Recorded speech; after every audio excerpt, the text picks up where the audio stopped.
ಜನಗಳೇ, ನಿಮ್ಮ ಮಕ್ಕದಲ್ಲಿ ಲೋಕಕೊಂಡು ಭಾಳ ದಿನ ಆಗಿತ್ತು ಕಾಣಿ. ಇವತ್ತ ನಗು ಕಾಣ್ತೆ. ಹಗಲತ್ ನಂಗೆ ಹುಣ್ಣಿಮೆ ಚಂದ್ರನ್ ಕಂಡಂಗ. ಹೌದು ಕಣ ರಮೇಶ, ತಾವೊಂದು ಬಗೆದರೆ ದೈವ ಒಂದು ಬಗೆಯುವುದು ಅಂತ ಒಂದು ಮಾತಿದೆ, ಕೇಳಿದ್ದೀಯಾ? ಆ ದೇವ್ರ ಲೆಕ್ಕಾಚಾರ ಯಾವಾಗಲೂ ಬೇರೆನೇ ಇರುತ್ತೆ. ಆದರೆ ಈ ಭುವನ ವಿಚಾರದಲ್ಲಿ ನಮ್ಮ ಲೆಕ್ಕಾಚಾರ ದೇವ್ರ ಲೆಕ್ಕಾಚಾರ ಎರಡು ಒಂದೇ ಆಯ್ತು ನೋಡು. ಹೌದು ದಣ್ಗಳೇ, ಮಾತಂದ್ರೆ ಮಾತು. ಎಲ್ರು ದೇವ್ರ ಹತ್ರ ಬೇಡ್ತಾರೆ, ಆದ್ರೆ ದೇವ್ರು ಎಲ್ರಿಗೂ ಹೊರ ಕೊಡ್ತಾನ? ಇಲ್ಲೇ ಒಳ್ಳೆಯವ್ರಿಗೆ ಮಾತ್ರ ಕೊಡ್ತಾನ. ನನ್ನ ದೇಹದ ಸ್ವಾಧೀನನೇ ಹೊರಟೋದಾಗಿತ್ತು. ಅರ್ಧ ಆಯಸ್ನೇ ಕಳ್ಕೊಳ್ತಿದ್ದೀನೇನೋ ಅಂತ ಅನ್ನಿಸ್ತಾ ಇತ್ತು ನನಗೆ. ಹಾಗಂತ ನನ್ನ ಸ್ವಾರ್ಥಕ್ಕಾಗಿ ಅವನನ್ನ ಇಲ್ಲೇ ಇರು ಅಂತ ಹೇಳೋದಕ್ಕೆ ನನ್ನ ಮನಸ್ಸು ಒಪ್ತಾ ಇರಲಿಲ್ಲ. ಆಗಿದ್ದೆಲ್ಲ ಒಳ್ಳೇದಾಗ. ಆ ಗಜೇಂದ್ರ ಪಟೇಲ ಭುವನನ್ನ ಅಡ್ಡಾಟ ಅಂತ ಹೇಳಿದ್ರೆ ಅವನು ಪಾಪದ ಕೂಡ ಇನ್ನು ಸ್ವಲ್ಪ ತುಂಬ ಕಿತ್ತ ಅಂತ. ಈಗ ಅವನು ಪಾಪದ ಕೂಡ ಪೂರ್ತಿ ತಂಪ್ತ. ಅದಕ್ಕೆ ಓ ಗಜೇಂದ್ರ ಪಟೇಲ ನಮ್ಮ ಭುವನನ ಗಡ್ಡ ಹಾಕಿದ್ದ. ಅದೇನೇ ಇರಲಿ ರಮೇಶ, ಒಟ್ಟಿನಲ್ಲಿ ಭುವನ ಇನ್ನು ಮುಂದೆ ತುಂಬ ಎಚ್ಚರಿಕೆಯಿಂದ ಇರಬೇಕು.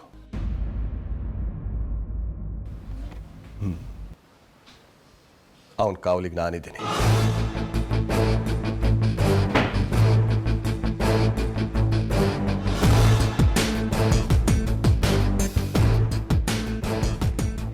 ಇನ್ಮೇಲೆ ನಾನು ಇಲ್ಲೇ ಇರ್ಕಲ್ದ ಈ ಸವಿತನ್ ಕಾವಲಿಗೆ.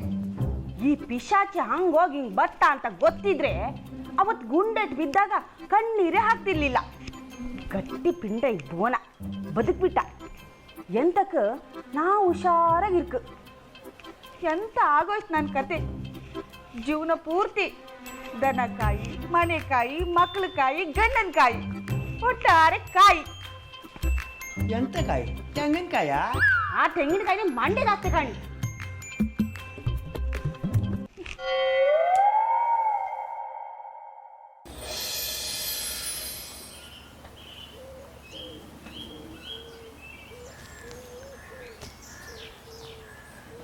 ಹಾಯ್, ನಿಮ್ಮ ನೋವು ಈಗ ಹೆಂಗಿತ್ತು? ಪರವಾಗಿಲ್ಲ, ಚೂರಾರು ಕಮ್ಮಿ ಐತಲ್ದ? ನಿಮಗೋಸ್ಕರ ಬೇಡದೆ ದೇವರೇ ಇಲ್ಲ. ದಿನ ಹೋಗಿ ಕೈ ಮುಗಿದೆ ನನ್ನ ಕೆಲಸ ಇದ್ದಿತ್ತು. ಮನೆ ಬದಿಗೆ ಅಮ್ಮ ಎಂಥ ಕೆಲಸ ಹೇಳಿದ್ರು ನೆಟ್ಟಾಗಿ ಮಾಡೋಕ್ಕಾಗ್ತಿರ್ಲಿಲ್ಲ. ನಿಮ್ಮದೇ ಯೋಚನೆ ನನಗೆ ಎಂತ ಆತೋ ಏನು ಅಂತ. ನಿಮ್ಗೆ ಎಂಥಾರು ಆದರೆ ನಂಗೆ ನೋವು ಮಾತು ಗೊತ್ತಿತ್ತಾ? ಅದೆಲ್ಲ ಮುಗಿತು ಅನ್ನೋಷ್ಟರಲ್ಲಿ ಈಗ ಎಂಥ ಹೊಸ ಮಾತು, ಊರು ಬಿಟ್ಟು ಹೋಗೋದಂತ. ಬಿಟ್ಟು ಹೋಗ್ಬೇಡಿ, ನೀವಿಲ್ದಿದ್ರೆ ನಂಗೆ ಬದುಕೋಕೆ ಆತಿಲ್ಲ.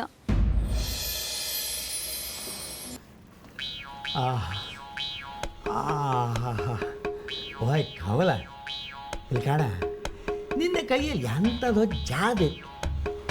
ನೀನು ಈ ನಮೂನೆ ನನ್ನ ತಲೆ ಉಜ್ಜುತ್ತಾ ಇದ್ರೆ ನಾನು ಶಿರಾಡಿಗಾಟಂಗೆ ಸುತ್ತಾಡ್ದಂಗೆ ಇತ್ತ.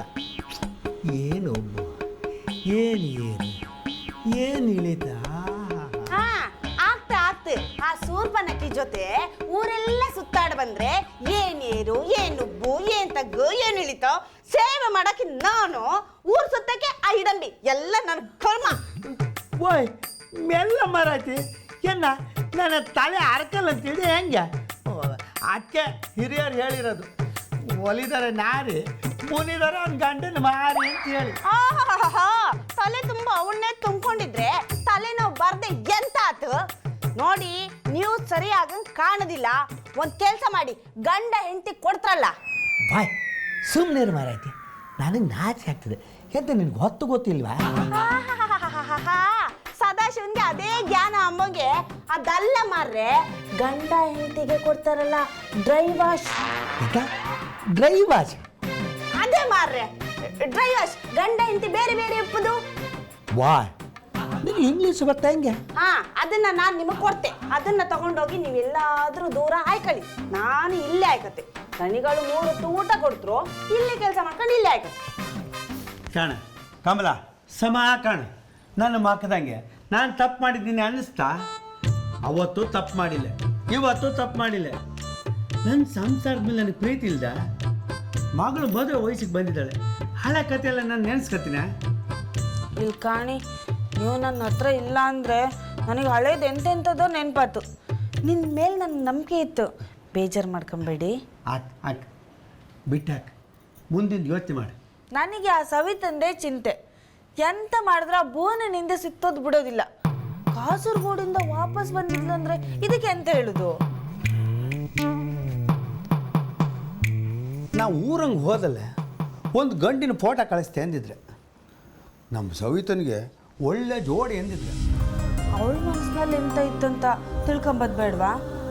ಭುವನ ಏನಾದರೂ ನನ್ನ ಮಗಳು ಸವಿತನ ತಲೆ ಕೆಡ್ಸಿದ್ನಾ ಗೊತ್ತಿಲ್ಲ, ಖುಷೀಕರಣ ಮಾಡಿದ್ನ. ಓಯ್, ಅಂಥದ್ದೆಲ್ಲ ಎಂಥದ್ದು ಆಗ್ತಿಲ್ಲ ಮರತೆ. ನಾನು ಗಂಡುಗಳ ಹತ್ರ ಮಾತಾಡ್ತೀನಿ, ಸವಿತನಿಗೆ ಮದುವೆ ಮಾಡೋ ವಿಷಯ ಇತ್ತು ಅಂತ ಎಂತ ಹೇಳ್ತಾರೆ ಕಾಂಬುವ. ಅವಳಿಗೂ ಆಸೆ ಇತ್ತು. ಭುವನ ಚಂದ ಹುಡುಗ, ಒಳ್ಳೆ ಹುಡುಗ. ನಮ್ಮ ಸವಿತನ ಅವ್ನಿಗೆ ಹೆಂಗೆ ಕೊಡೋದು? ಓಯ್, ಅವ ಸಿಟಿಯಿಂದ ಬಂದವ, ಅವನ ಹಿಂದೆ ಎಂತೆಂಥ ಕತೆ ಐತೆ ಅಂತದ ಬೇಡ. ಇಲ್ಲಿ ಕಾಣ, 2 ವರ್ಷ ತಡೆದ್ರು ಪರವಾಗಿಲ್ಲ. ನಮ್ಮ ಅಂತಸ್ತಿಗೆ, ನಮ್ಮ ಯೋಗ್ಯತೆಗೆ ತಕ್ಕ ಹುಡುಗನ ಹುಡುಕುವ. ನಾನು ದಣಿಗಳ ಹತ್ರ ಮಾತಾಡ್ತೀನಿ ಅಂತ ಹೇಳ್ತಿಲ್ಲ. ನೀನು ಹಳೇದೆಲ್ಲ ಎಂಥದಕ್ಕೆ ಯೋಚನೆ ಮಾಡ್ತಿ ಹೇಳ, ನಾ ಬರ್ತೆ.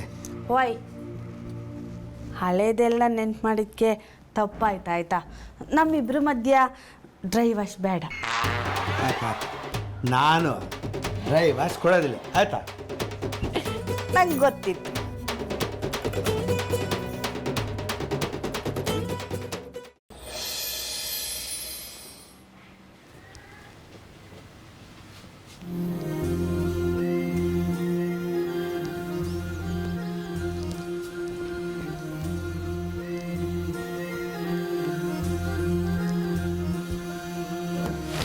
ಅರೆ, ಇದೇನಮ್ಮ ಇದು ಈ ಕಾಲಿಗೆ ಬೀಳ್ತಿದ್ಯಾ? ಹೇಳು. ನಿಮ್ಮ ಆಶೀರ್ವಾದ ಬೇಕು. ನನ್ನ ಆಶೀರ್ವಾದ ನಿನ್ನ ಮೇಲೆ ಯಾವತ್ತಿರೋದಿಲ್ಲಮ್ಮ, ಹೇಳಿ. ಯಾವ ಜನ್ಮದಲ್ಲಿ ಮಗಳಾಗಿದ್ಯೋ ಏನು, ಹುಟ್ಟಿಸಿದ ಮಕ್ಕಳೇ ಕಾಲಲ್ಲಿ ಒದ್ದು ಹೋಗೋ ಈ ಕಾಲದಲ್ಲಿ ಎಲ್ಲಿಂದಲೋ ಬಂದು ಇಷ್ಟ ಹತ್ರ ಆಗ್ಬಿಟ್ಟಿದೆ ನನಗೆ. ನಾನು ಪುಣ್ಯ ಅದು. ಅಲ್ಲ, ಏನಿವತ್ತು ವಿಶೇಷ? ಕಾಲಿಗೆ ಬಿದ್ದಿದ್ದು, ಆಶೀರ್ವಾದ ಯಾಕೆ ಬೇಕು? ಪುಣ್ಯ ನಂದು ಅಪ್ಪಾಜಿ. ಪ್ರತಿ ಹುಡುಗಿನೂ ಬಯಸೋದು ಅವಳ ಗಂಡನ ಥರಾನೇ ಅವಳ ಅತ್ತೆ ಮಾವನು ಒಳ್ಳೆಯವರಾಗಿರ್ಲಿ ಅಂತ. ಆದರೆ ನನಗೆ ಬರೀ ಒಳ್ಳೆಯವ್ರು ಸಿಗಲಿಲ್ಲ, ಸಾಕ್ಷಾತ್ ದೇವರೇ ಸಿಕ್ಕಿದ್ದಾರೆ. ಈ ಮನೆಗೆ ಬಂದಾಗ್ಲಿಂದ ನನ್ನ ಬದುಕು ಒಂದಲ್ಲ ಒಂದು ರೀತಿ ಪ್ರತಿದಿನ ಬದಲಾಗ್ತಾನೆ ಇದೆ. ಆ ಬದಲಾವಣೆಗೆ ನೀವೆಲ್ಲರೂ, ವಿಶೇಷವಾಗಿ ನೀವಂತೂ ಆ ಪರಿಣಾಮವನ್ನೆಲ್ಲ ಅನುಭವಿಸ್ತಾನೆ ಇದ್ದೀರಿ. ಅಷ್ಟಾದರೂ ಅದೆಷ್ಟು ಸಹನೆಯಿಂದ ಅದೆಲ್ಲದನ್ನ ಸಹಿಸ್ಕೊಂಡಿದ್ದೀರಿ ನೀವು. ಅದಕ್ಕೆ ನಿಮಗೆ ಒಂದು ನಮಸ್ಕಾರ ಮಾಡಬೇಕು ಅನ್ನಿಸ್ತು. ಏನೋ ನನ್ನ ಸಮಾಧಾನಕ್ಕಷ್ಟೆ. ಹಾಗೆ ಮುಂದಿನ ದಿನಗಳಿಗೆಲ್ಲ ನಿಮ್ಮಿಂದ ಆಶೀರ್ವಾದ ಪಡಿಬೇಕು ಅನ್ನಿಸ್ತು. ಛೇ ಛೇ ಛೇ, ಎಂಥ ಮಾತಾಡ್ತೀಯಮ್ಮ ನೀನು. ನೀನು ನನಗೆ ಯಾವತ್ತು ಭಾರ ಆಗಿದ್ದೆ ಹೇಳು? ಹಾಗೂ ಹೇಳಬೇಕು ಅಂತಂದ್ರೆ, ಒಂದು ವೇಳೆ ನನ್ನ ಮಗ ಏನಾದರೂ ಇದ್ದಿದ್ರೆ ನಿನ್ನ ಈ ಮನೆ ಸೊಸೆ ಮಾಡ್ಕೋಬಹುದಿತ್ತು.